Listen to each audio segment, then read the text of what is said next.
Hey, thank you very much, everyone, for joining us tonight here at the Run Public Library.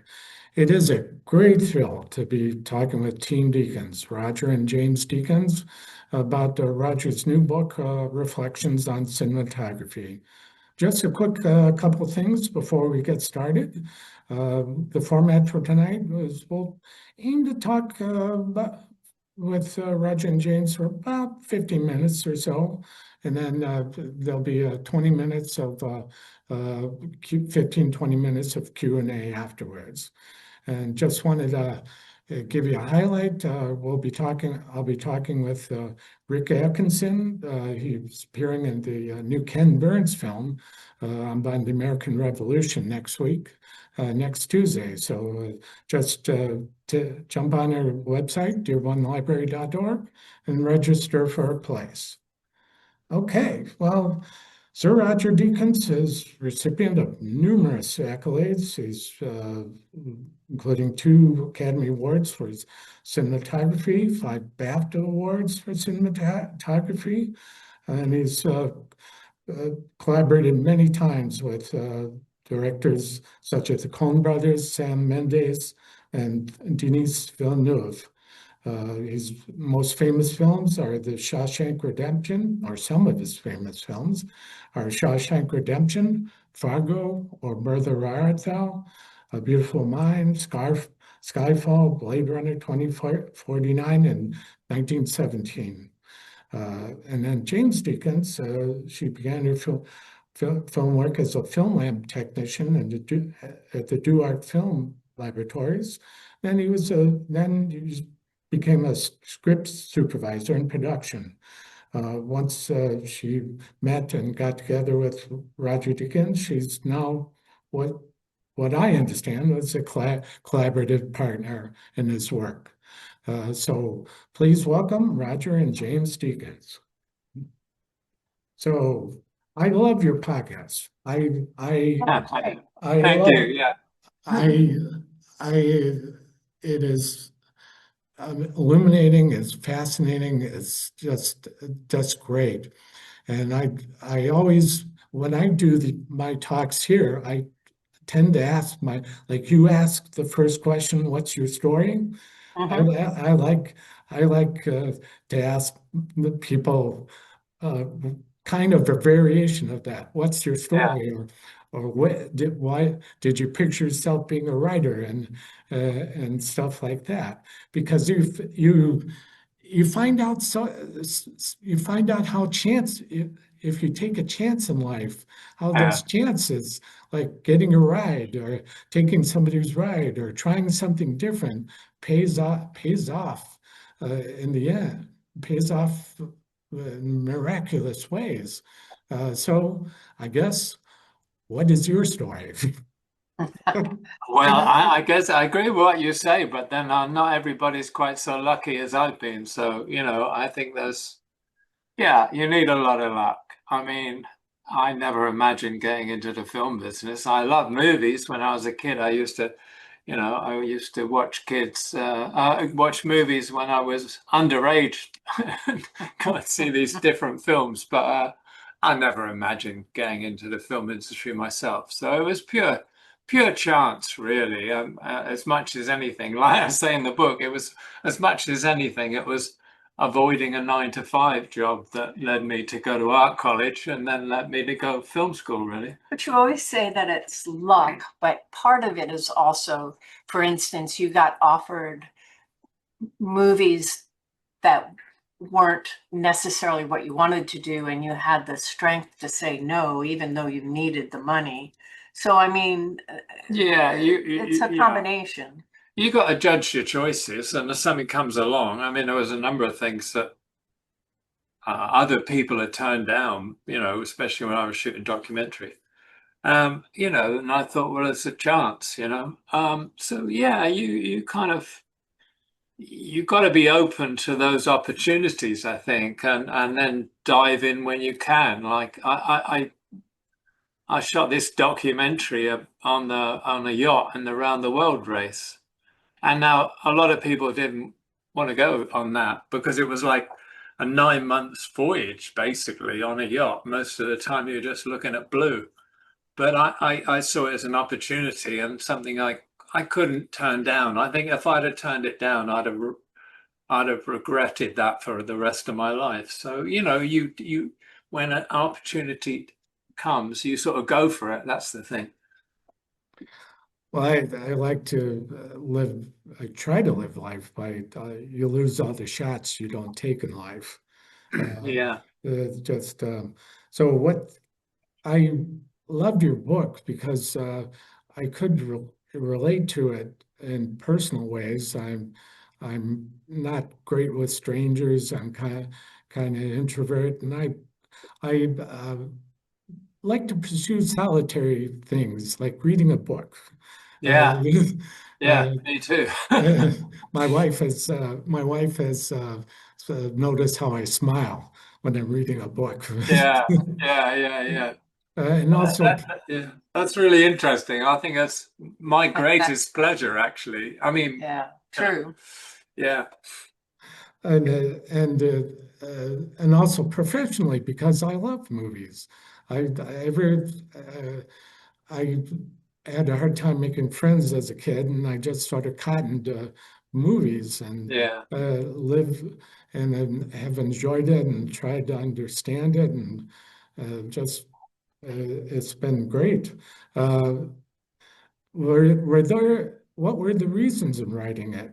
What were your reasons around? I had no intent of writing a book, but a publisher approached us and said, "Have you ever thought about it?" And they said, "Well, we'll, you know, facilitate you writing a book." And I thought, well, we talked it Yeah. over, and it's Yeah. just a great opportunity because, I mean, one, because you know, I've got all these memories and experiences that kind of, it's nice to write them down. But also down in the garage, I've got loads of files from old movies with lighting diagrams and notes and stuff. And I thought, well, it would be a great thing to put all that together.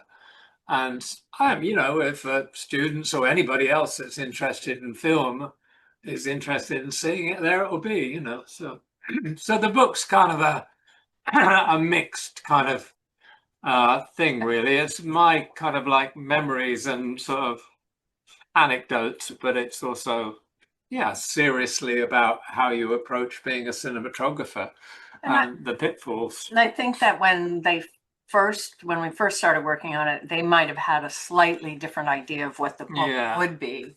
It might be more tell-all and Yeah. stories about people that we all know, but Of that's course. not what we wanted to Believe do. me, I would love to write a tell-all about, you But know, you the gotta film wait a industry. little while. No, but you know, I don't want to, you know, I don't think that's very productive. Yeah, that's, you know, I mean, you would, yeah, there's certain things like it's an insane business, so there would be plenty to write about. But I think that's, yeah, as James says, that's not constructive. And we wanted this to be something that is inspirational, really. I said to somebody the other day, I felt for me I was writing it for myself when I was 16 because it would have given me myself, somebody who loved movies, an idea that I could have got into movies, you know, to work in the film industry. But of course, where I grew up, and it was like ridiculous. I mean, might as well wanted to be, I don't know, an astronaut or something. I mean, it's just ridiculous. Well, what did you talked about cartoons, watching cartoons as a kid. Yes, What I did did. you Yeah. what did you like about them? I don't, you know, they were kind of fun. We always used to watch the same one over and over because the post office used to rent out these like film reels. It was like 9mm. And so my dad had a projector that he'd kind of got back from Germany in the war. And I must have been like 5 years old, I guess. It's my earliest memory is watching these old cartoons of Mickey Mouse and only just Mickey Mouse, but Felix the cat, you know, and Popeye. And it was just one of my earliest memories, you know, and yeah, that always fascinated me. But we'll say we would watch the same little reel over and over again until it was like sort of the film would snap millions of times, and we had a little splicer to join it together, and it was like, I just remember that. It was a lot of fun, you know. Yeah, my sixth grade teacher showed us 8 millimeter prints of Charlie Chaplin. Like I remember The Great Right. Dictator. Yeah, He yeah, just yeah, started, that sort of thing sparked my interest. yeah. So let's maybe for people who aren't that much of a film enthusiast, what is the job of a cinematographer in a movie? I don't know really. I mean, it depends. It depends on the director. I mean, obviously, I mean, every film I've worked on, basically the lighting has been left to me. I mean, you talk with a director, but by and large, the lighting's always left to me. I've always operated the camera, so very much I'm very connected with the shot. But you know, one director might be very, very confident and experienced about the whole technical process of shooting, but another director might say, you know, they don't know anything about the camera and they don't want to be involved in that. Just we'll talk it through, but they want to concentrate on the performances and on the script. So you know, it depends enormously on the director and the director's needs, But really. wouldn't you also say though that your job is to take the director's vision and get it from him and then Yeah. recreate it visually? Yeah, I mean, it's your job to, yeah, be the director's eyes in a way, you know, because the director is not going to be. I mean, some directors shoot their own films. Let's get serious about that, you know. Steven Soderbergh, but which is great, and they do great, but most directors don't. And I say that there is this split between the workload, really. And where do you emphasize throughout the book how much of a team effort it is to that you work with so many people and get so much enjoyment out of working as a team. Can you talk briefly about the other kind of jobs like there are on the set, like grips, like production designer, people that you work with on a regular basis? Well, there's a whole number of departments. Obviously, a production design department, and the costume and makeup and effects department.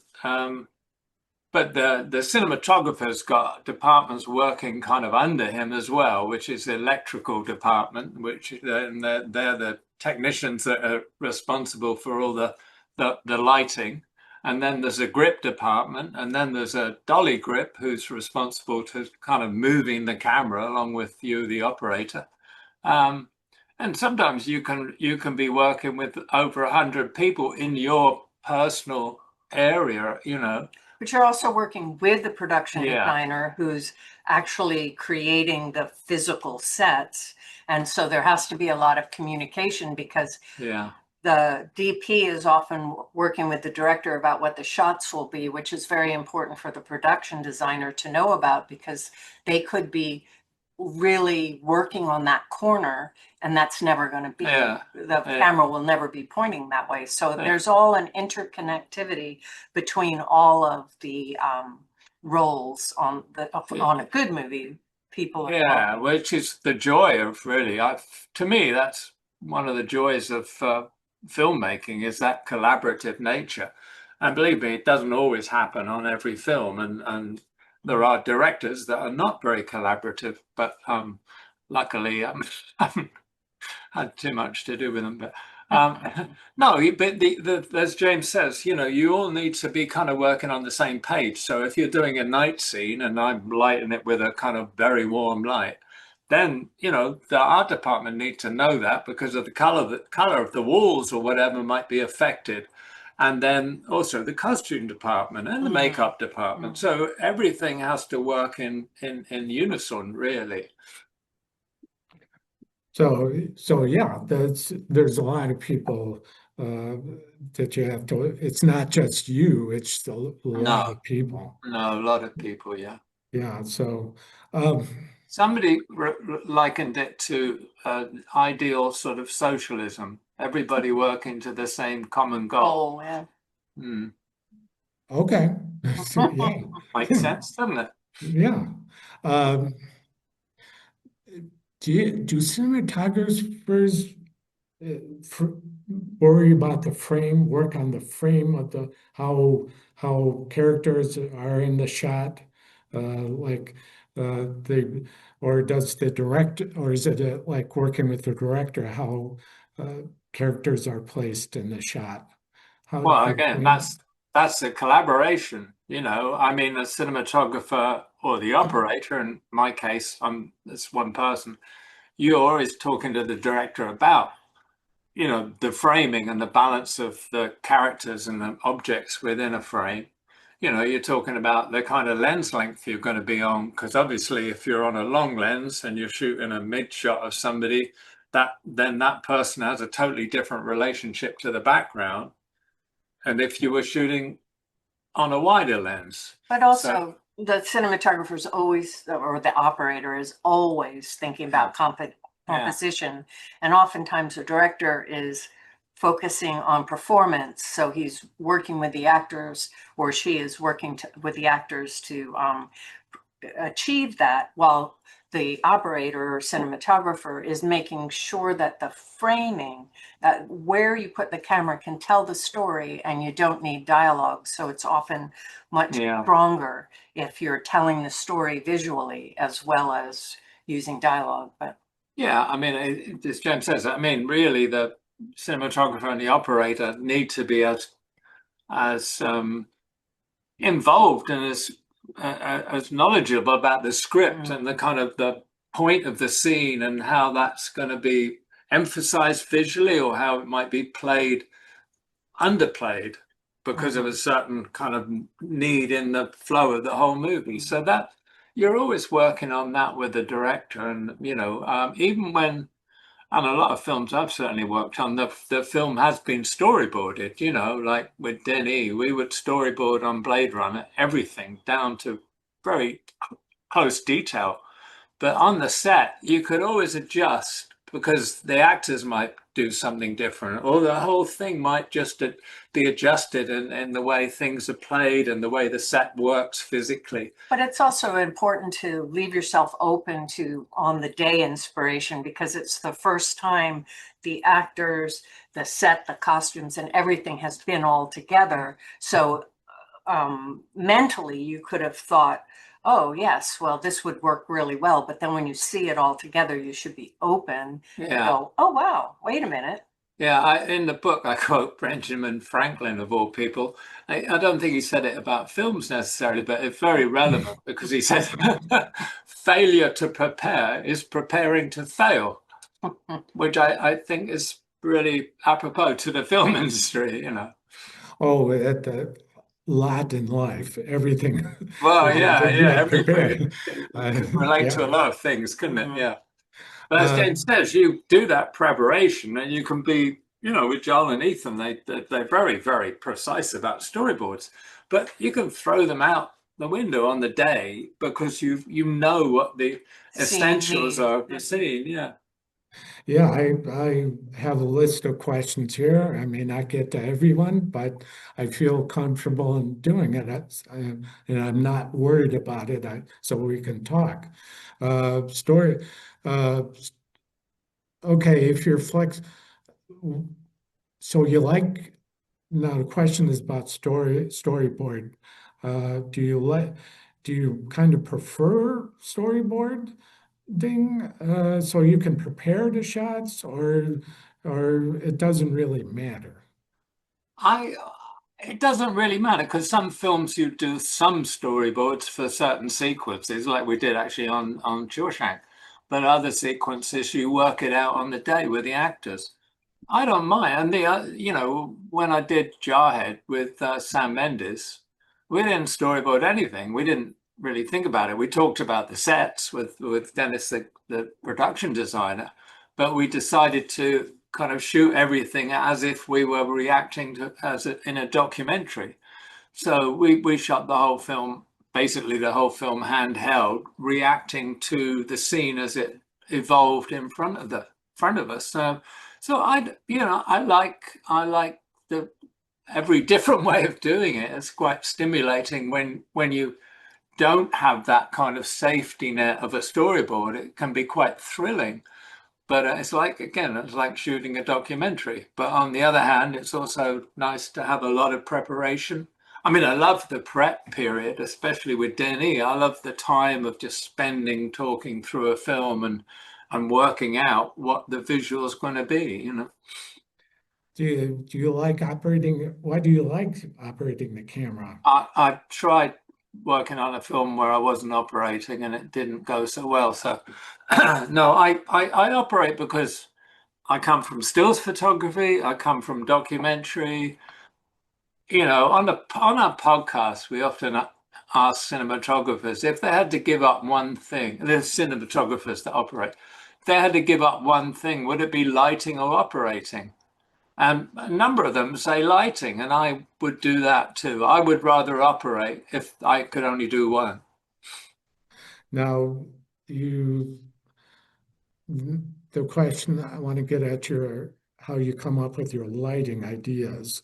In the book you cite a couple of things like 1917, the picture of the forlorn soldier looking at it, and then Jesse James, the picture of him, his body, and Yeah. laid out. Uh, do you, for, for myself, creative ideas, they sort of ping, it's like I make connections, usually at the worst time, like when I'm going to bed or ready to take Yeah. a shower. Oh, actually, But 2 o'clock in the morning, quite often. All Yeah. right. You wake up and think, why didn't I think of that? Yeah. but you is it like that? Do you have, what are your influences? You've mentioned, I've heard you mention films, Jean-Pierre Melville, In Cold Blood, different things. What are your influences? I think it's everything that you kind of have seen and kind of relate to. So yeah, Jean-Pierre Melville or Andrei Tarkovsky. I mean, their films stand out to me. But there's painters like Edward Munch, or even Giorgio de Chirico. I love his surreal images. But I mean, you don't even like with 1917. I put in the book that one photograph that I kind of picked out and I talked to Sam about.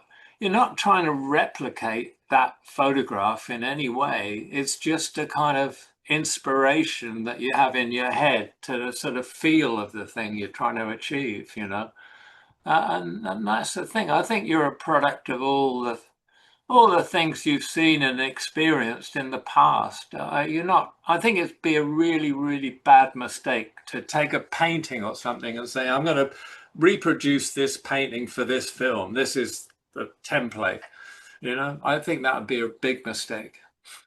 Well, yeah, everybody is influenced or everybody kind of steals from everyone. Yeah, but often, But the point is making it your own. yeah. I mean, you still, but sometimes that's totally unconscious because you've seen something and it's there in your head somewhere back there.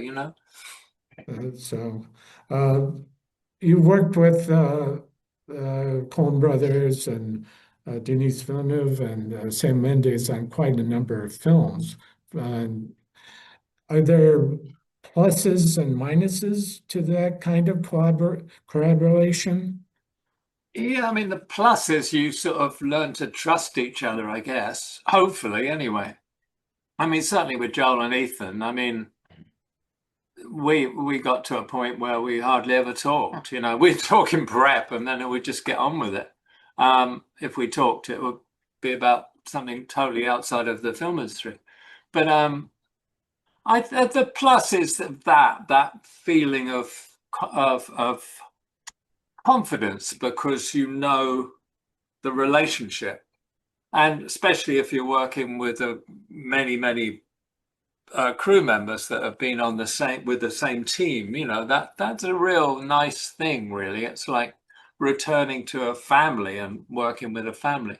But there is a downside, I think. I think there's a downside in that it can become a little too easy. I mean, I like challenges, and I've liked sort of moving around a bit and taking things that are not necessarily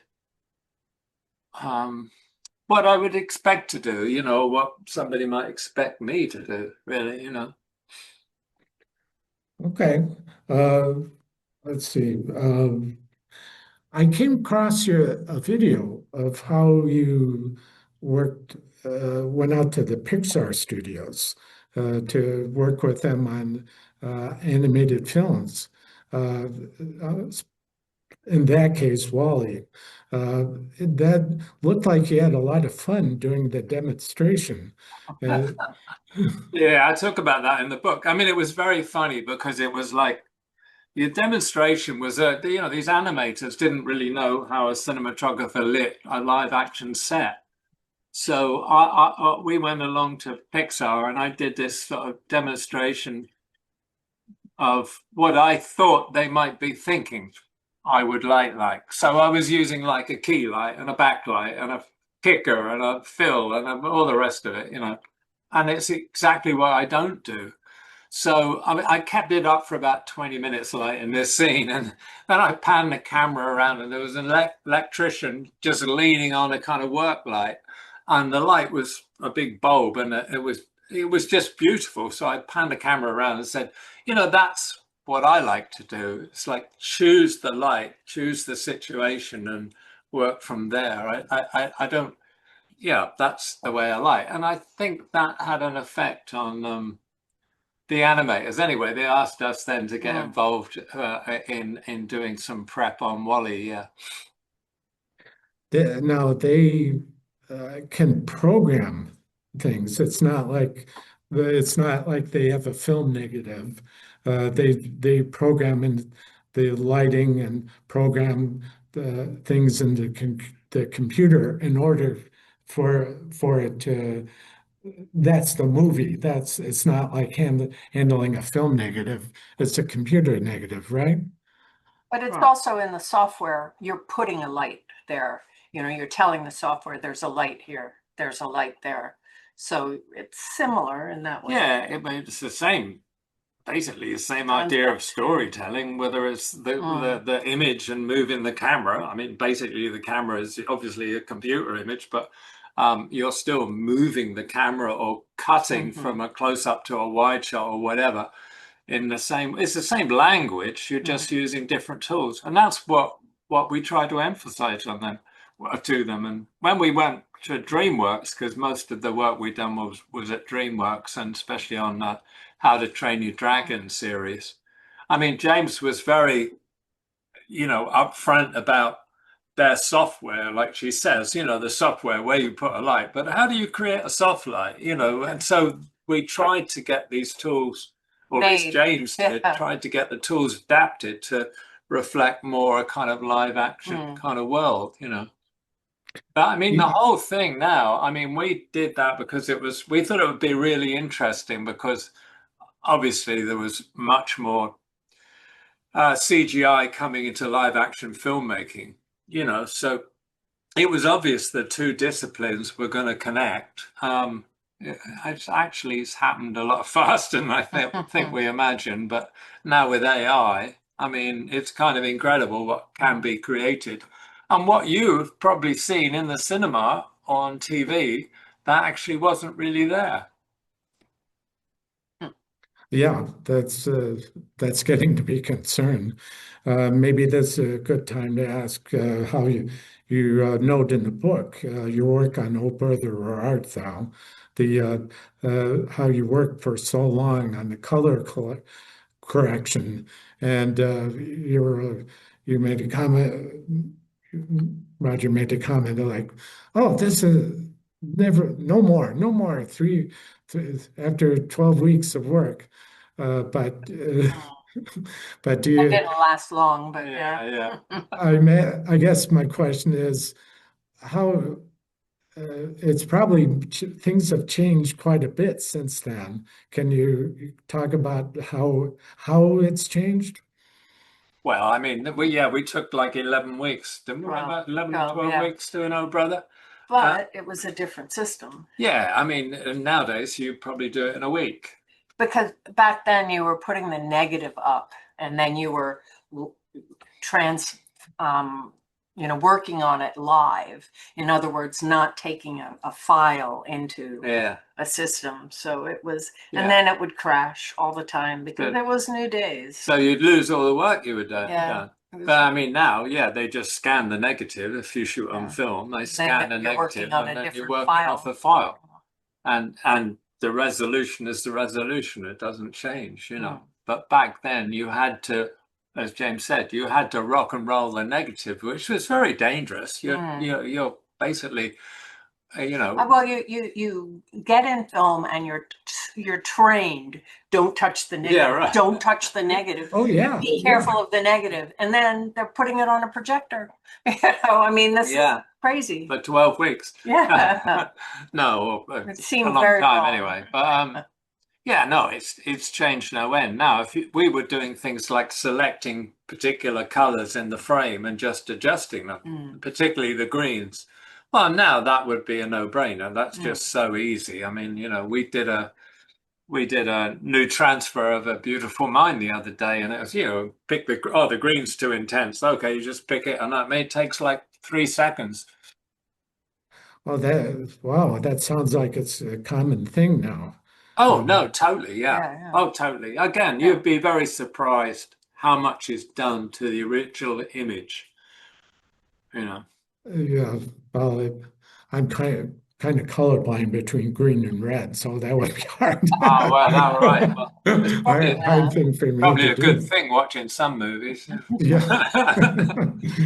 Uh, so you you also cite Roger a couple of shots in Sid and Nancy and how you say, I wish I could have done it different. Yeah. I don't think you said oi oi, but No, yeah, wait. No, you I should didn't. have done that. Nice. That would have been good. But As soon as you pick up a camera, it's a compromise. You're never going to get exactly, what you exactly want. what you have in your head. You're just not. I mean, otherwise, you would stop doing it if you did. I mean, why would you do it if it wasn't a challenge to get something that you That's close. imagined? Yeah, yeah. So Sid and Nancy, yeah, I used to, and probably, even most of my career, if I get tired, I would overlight. I would sort of play safe, when playing safe was always like putting a bit more light in. So, you didn't watch dailies and there was nothing there, so, I mean, so I've always regretted that. are there shots that you're happy with throughout the He's career? never happy. But I've said it a million times. It's not the shot. It's not the individual shot. A shot shouldn't stand out. If I say I was really happy with that shot, that means I'm happier with that shot than the rest of the movie. But the whole movie should hang together and create this world for the audience. They shouldn't sort of be sitting in the theater and go, oh, what? That's a lovely crane shot. Oh, look at the blue backlight. Oh, what a lovely sunset. I mean, then you've taken them out of the movie. You're trying to engage them in a story. So the important thing is that the cinematography and everybody else's work is of a piece. Well, mood is important. I think you talked about how important it is to keep the mood. Like for instance, I tend now to sit towards the front of the cinema in order to because there's distractions. Everybody shaking Yeah. their popcorn box and everything takes me away from the mood. Yeah. Do you try? Is that what you aim for, and eventually you hope for in your work to keep the mood? Yeah, I mean, exactly. Yeah, but it's not the mood of one scene; it's the whole Yeah, package the of whole the movie. thing. Yeah, exactly. Yeah. So let's see. Now you like to use natural light. Uh, and I thought I heard a comment of yours that growing up in Devon and where you did was full of grays and Yeah. clouds and grays, and that was like, oh, that's great, that's perfect uh, for cinematography. Uh, if is that right? And is Well, I mean, where I grew up in Devon in southern England, southwest England, yeah, the weather's very changeable. So I think that did have an effect on my likes and dislikes. I mean, I love California because it's sunny most of the time, uh, which is not in Devon. Um, no, I mean, seriousness. It's the script, it's the story, the setting, you know. I mean, when we did No Country for Old Men, we didn't want cloud, we didn't want grey sky, we wanted harsh light. We shot during the middle of the day, we didn't shoot gorgeous sunsets and sunrises, you know. We shot in harsh light. I mean, very deliberately, you know. So it's really about the story, isn't it? You know. so? Uh, would would you consider yourself an observer uh, of things? You're able to step back and observe things, and Yeah. that's probably important in your work. Yeah, very much so. Because, you know, especially on a film set, you can be so distracted by well, the producer or somebody kind of like asking you why you want a certain piece of equipment. Thankfully, James would usually field that sort of stuff. But you can be so distracted by extraneous stuff. You need to be aware of what's happening in front of you with the actors on the set. And yeah, I'm very much an observer. I like you. I kind of like, I love reading and I love wandering about by myself with a still camera. I mean, that's my idea of heaven. And yeah, so to carry that along onto a film set, it's very hard because you've got, as we've said, there's hundreds of people and it can be incredibly distracting and they can all be talking and you know, you're trying to concentrate on exactly what is going to end up on the screen. Yeah, I'm not a good what they call multitasker. I need to Yeah, focus yeah, on what I'm doing. Uh, so uh, I love your work with still photography, and you talk about the difference between color and black and white. Uh, color there's so much more to worry about, and black and white is each it's black and it's white. You only have so much to yeah. worry about. What what specifically do you like about it? It's funny, I put a quote in the book from Harry Griart, who we've met a couple of times. He's a great still photographer. And he once said, no, black and white because color's a distraction. You're looking at the costume or something if it's in color. You're not looking at the essence of the shot. And but he's probably the yeah one of the top color photographers in the world today. So you know, but he made the shift, and I haven't done that yet. Maybe I will. But I love black and white because it really is about you know what's in the image and the balance within the frame. You know, between the elements in the frame. It's not a. I do find color a distraction, but as I say, Harry Griart, who once said it was, now produces these amazing color photographs. So yeah. Do you think your background in documentary work helped you influence your work as a cinematographer? I think the biggest influence was actually I experienced a bit of life. You know, I until I started working on documentaries, basically, I'd hardly been outside of Devon or London, you know. So I actually got to see some of the world and, you know, gives you a bit more confidence, I think. Yeah. But also documentaries, you're filming something that's probably not going to be repeated. So you've got to figure out what the best shot is, because you're only going to get one chance at it, and whether it's going to cut with the shot that you just took. So you're always thinking about editing, and you're thinking on your feet, and you're looking for the best frame. And I think that's a great training to go into narrative.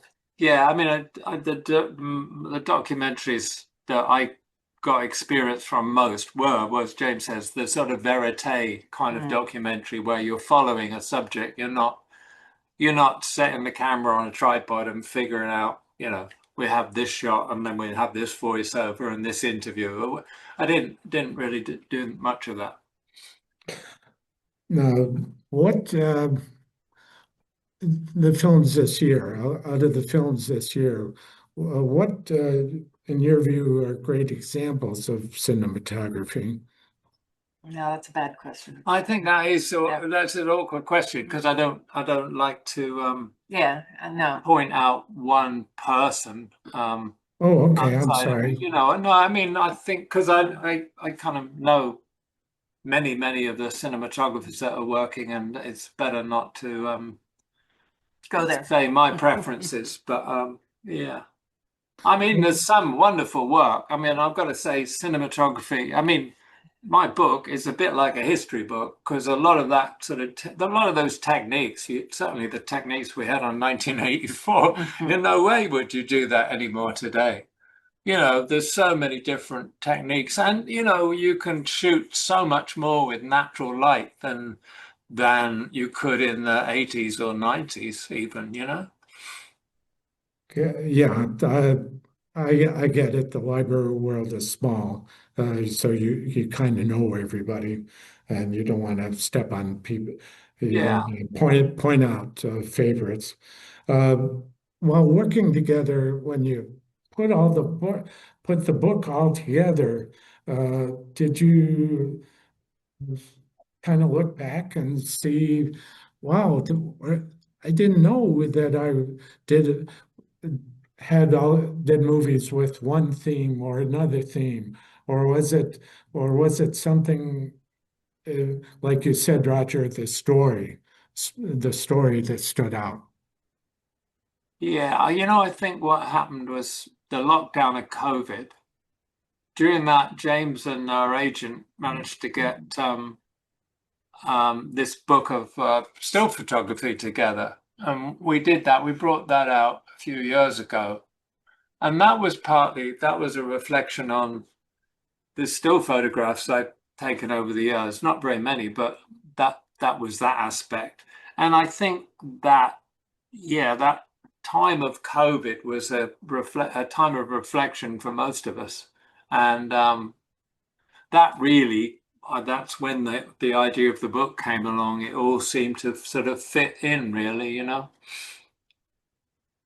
Okay. And did you, oh, let's see.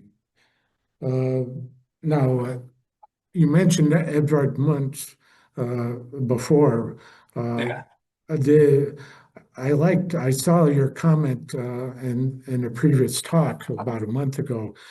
Why would he be a good cinematographer? Actually, his operating wasn't very good. He sort of took some 16 mil work and film and of the streets. I think it was in Oslo, but I'm not sure. Might have been Amsterdam. But I mean, it was like a bit too active. The camera was too active for me, anyway. His composition was Yeah, but that's yeah, it's composition and everything. Yeah, but it's also the feeling in his photograph, I said photographs then, but his feeling in his paintings, what he's trying to express and what he expresses visually through the balance of the elements in the frame. which is composition. Yeah, which is photography. I think he would have been a great photographer, but he's probably a better painter.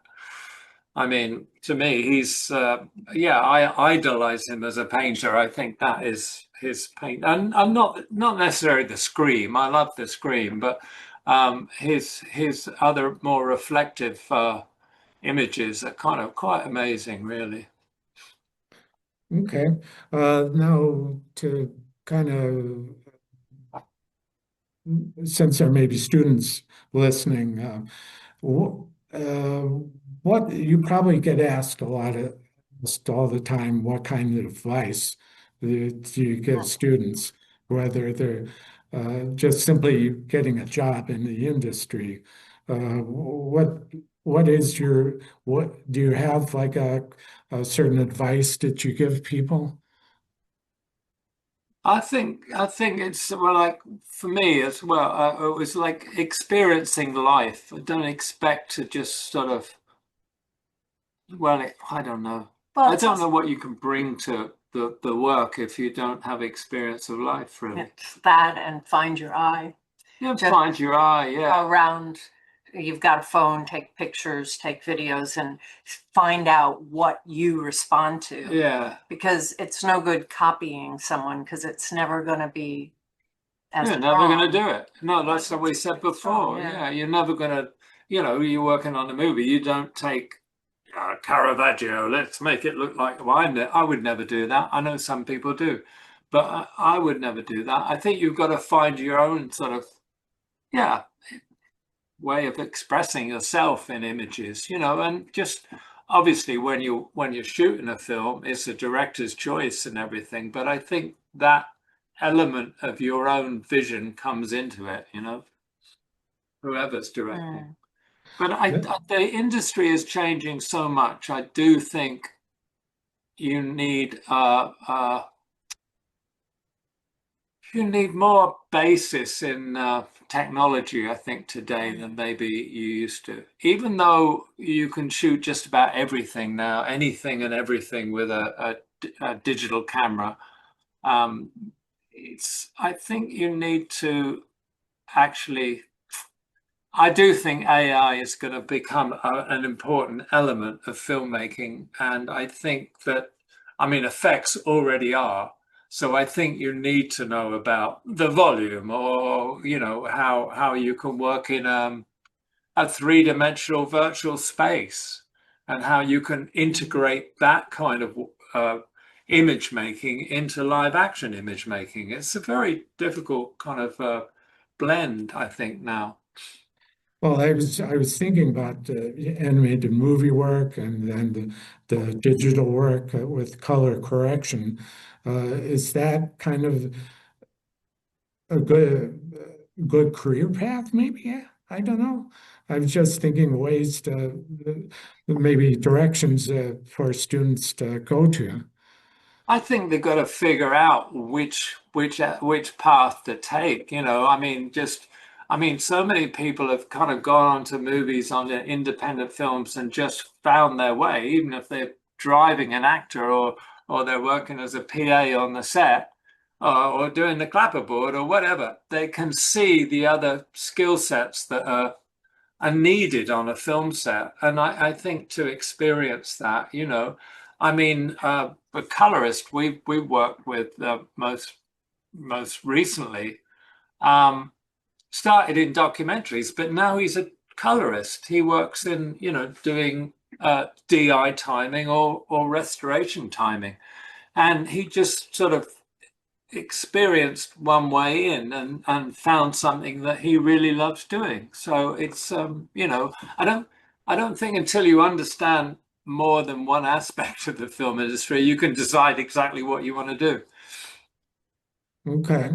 All right. So at this time, I have asked participants online and people here in the auditorium if they have questions, put them in the Q&A. And we'll get it. They love, Deakins loves as answering students' questions, helping them out. So go right ahead. In the meantime, want to ask you guys, what what appeals to you in a script? What appeals, what says you read a script and say, I want to do this? What are some of the things that jump out at you?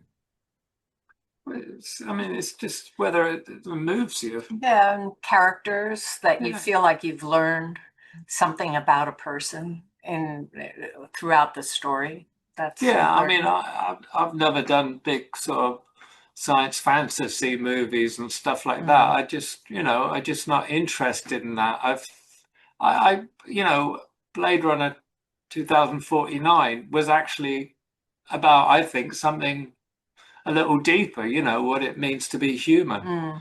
And I think it doesn't matter what genre you're doing. I want to read something. I want to read a script that connects to life, to reality, not some fantasy with a lot of action and fast cars and spaceships. Okay. All right. Do you have a question? Do you guys have a question? Okay. Yeah, okay, we got a question in the Q&A. What helps you think about how lighting complements emotion or performance? Or what do you I guess what do you think? How does lighting help with emotion and performance? That's a really great question, but I don't know. I think instinctively you feel a certain lighting might be right for a certain scene. I mean, and it's not necessarily, you know, you want to create a scary situation, you use little light and create a lot of darkness. It's not always working like that. I mean, some of the scariest scenes in a film can be, like The Shining or something, where something is very overlit even, it's very bright and very white. And there's so there's no real rule. I think that's part of your reaction to a scene. Okay. Let's see. No, you don't. I saw you're very much against backlighting. No, no, no, no, no, no. No, you're not. Sorry. I know. I mean, if a backlighting's fine, if it's justifiable. But what I don't like is the sort of continual sort of like, oh, we'll put in a backlight because it looks pretty. But if it doesn't fit within the scene, then it doesn't make sense to me. But Okay. All right. Yeah, sorry about that. no, Things you get, things you find on the internet. there was a story in the book when I was doing a sort of feature film that was a mix of documentary and fiction, and I was lighting a band on a stage. And there was a number of cameramen shooting it, but I was kind of like in charge.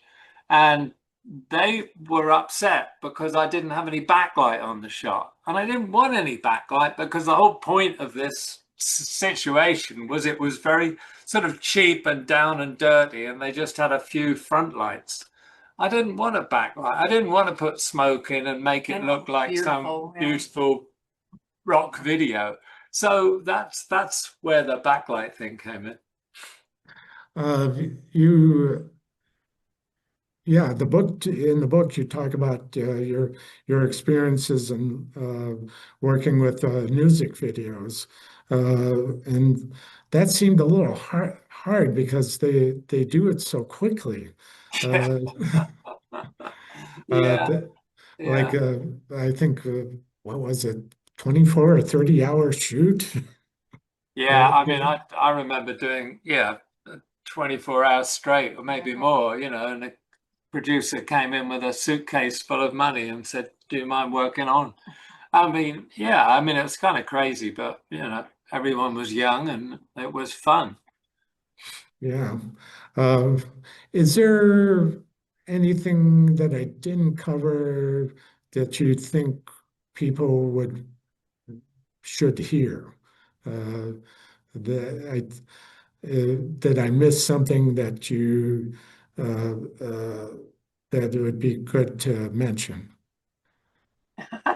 No, I don't think that is a tough question. Yeah, no, I think we've covered a lot, really. I Okay. mean, the book, as I've said before, is a mix of kind of my memories, my path, my journey, but also sort of technical stuff about the challenges of different situations and the challenges of different films. So yeah, I mean, hopefully it's sort of got a broad kind of appeal. It's not just a technical manual, and like we said before, it's not a tell-all either. So anyway. So, all right, I see one more question Q&A. Uh, Cinematography involves problem solving. When you say each time you pick up the camera, there's compromise. Uh, what do you have a set of principles do you go back to and rely on to shape the final image that you're happy that you would be happy with? Well, I got to be honest. I mean, there's a certain level, a certain standard that I wouldn't drop below, and you know, I've actually quit a job because I didn't feel that the work was up to snuff, and it could have been. Um, so yeah, but I don't fall back on that. Again, just going back to talking about documentaries and rock and roll. I mean, you try and have experience so that you have, if you don't have a storyboard, you don't have prep, you just get put in a different situation than you were expecting. The day changes, the actors change the scene. You have to react to it. That's part of the cinematographer's job. And I think you need certain confidence to be able to do that. And like I was talking about Jarhead, where we didn't have storyboards, we didn't kind of really talk about what we were going to do. We just shot. Well, you have to have some experience to be able to do that. You can't just, expect to do it without having confidence in your own eyes in a way. Yeah, yeah, that's a good point. So, okay, well, we don't have any more questions, unfortunately, but so Okay. our time is up. Thank you very much for your Thank time. you. I think we talked about a lot. I don't know what else I would ask. Yeah, I appreciate it, and thank you for your work. Thank you. Thank you. Really, really, it's always great to say thank you to people whose work you enjoyed. Uh, the book is available at the Grand Central Publishing website and many fine retailers. So thank you very much and happy Thanksgiving. Thank you. And you. Thank you. Cheers. Bye. Bye.